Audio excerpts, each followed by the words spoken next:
этот дворик. Може буде більш цікаво тим, що був такий знакомитий совєтський фільм «Бронзовая птушка», і іменно у гэтым палаці він і здимався. Ось цей палац, це той, що у фільмі. Довгий час, звісно, він був занедбаний, закинутий. Це перше. Друге, як бачимо, архітектуру він будувався в два етапи. Спочатку сам палац, тоді прибудовувався флігель. Так само і ось цікава річ. Ось тут була кухня, де готували їжу. І кожна столова була в тим флігелі. І кожен думає, покуль ось відсюди донесеш їжу, і наш, звісно, не остине. Як вони зробили виїзд, ось там підземний переход, і по їм частували по-новому.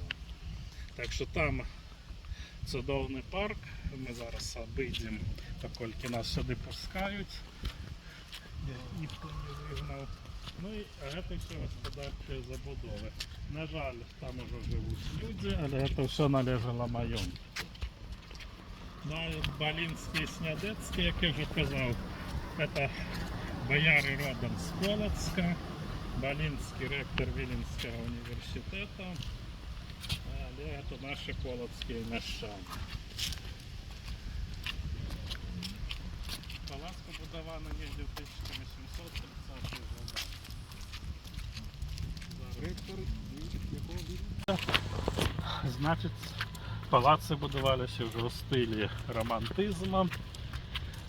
Романтизм предугледжував, що велизные території і велизные парки.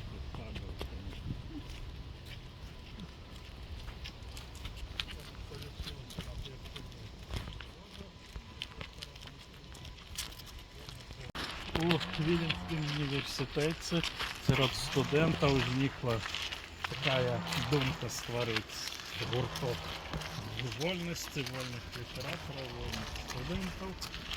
Зрозуміло, супротив російської окупаційної влади. Ну і все. Ну і в винику там лепші, як кажуть, розуми Речі Посполитої були зібрані після. Бо і Адам Міцкевич оттуль вийде, і Ян Шачот, і Томаш Зан, і, ну, всі імена, які після будуть прославляти наші землі. А так це був тайний гурток студентів Віленського університету. Їх був свій статут записаний, свої діяльності. На жаль, російські влади це все розкрили, гурток розгромили, кого в Сибір, хто утек, як завжди, як і у нас у 20-му. Хто утек, а хто в Сибір. Таке відчування, що Білорусь – це вічний 20-й.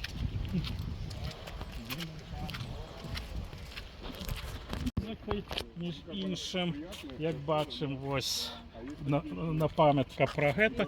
Але що тут було? Ось на цьому гаубці на версі збиралися музики, грали музику, а тут ось ходили і слухали. І ось такі ось символічні напоминки. Бо там були для епохи романтизму популярні якраз танці, ось ці музики. Ну, сам парк уже там он дали сажалки, тут все, что необходимо, они еще не обновлены, все заросше, але ось повний парка обновлений. Можна поглядеть, як це виглядало в епоху Адама Міцкевича.